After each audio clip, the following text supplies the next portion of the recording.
the whole discussion is memorial or not. Memorial museums are museums that are like a time capsule. They say something about an artist or a time. Memorial implies that they are not alive anymore. Maybe they're not alive in real time, but I think we need to bring them alive. So the Rembrandt House tries to bring Rembrandt and his life and his time to life for contemporary visitors. The formats we use, we start with a reconstruction of the house itself that has been reconstructed based on the inventory, historic inventory of Rembrandt's house and the paintings and all the objects we have. So that is the first thing, to recreate his house and his studio. And the second thing is we use storytelling. So we have a fantastic audio guide that tells people about Rembrandt, about his family, about his pupils, and about the things they see. And thirdly, a very important thing we do is we give demonstrations of how Rembrandt made his etchings, how he made paint, how he worked in his studio, and how he created his artworks.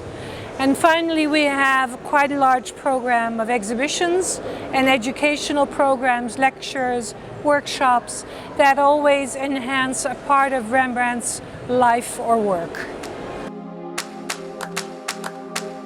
There's so much to tell about Rembrandt, about his time, about his work, but also how he inspires artists and the public up until today. So what we try to look at, we try to organize exhibitions that tell people, show people something they don't know, either on Rembrandt or on artists, even contemporary artists that are inspired by him. But we also look at topics that are relevant to today's society, trying to be inclusive and diverse and trying to give a contemporary view of 17th century Holland, of what we call the Golden Age, but wasn't always as golden as we think. So we try to be contemporary and relevant. Well, we're very lucky. The Rembrandt House attracts almost 300,000 visitors a year. We're in the center of Amsterdam. So we have a lot of visitors that pay the full price.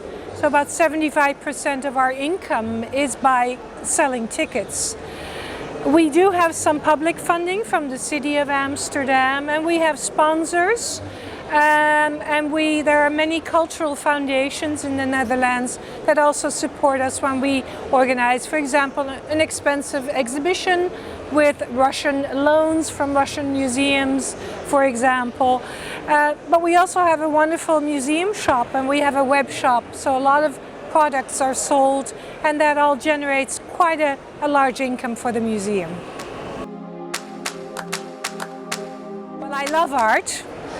I love museums, I love Rembrandt. What I like the most is making the public feel enthusiastic about art, about history, inspiring them and making them feel like they're part of art and part of history. So I'm sort of like a missionary. I love to make people enthusiastic for the things that I think make our life special, and art is one of them. I think museums and art works when they touch us in the heart, when they touch us in our head, when they bring emotion. Yes, museums can bring happiness, and yes, art can bring happiness, but they can also bring contemplation.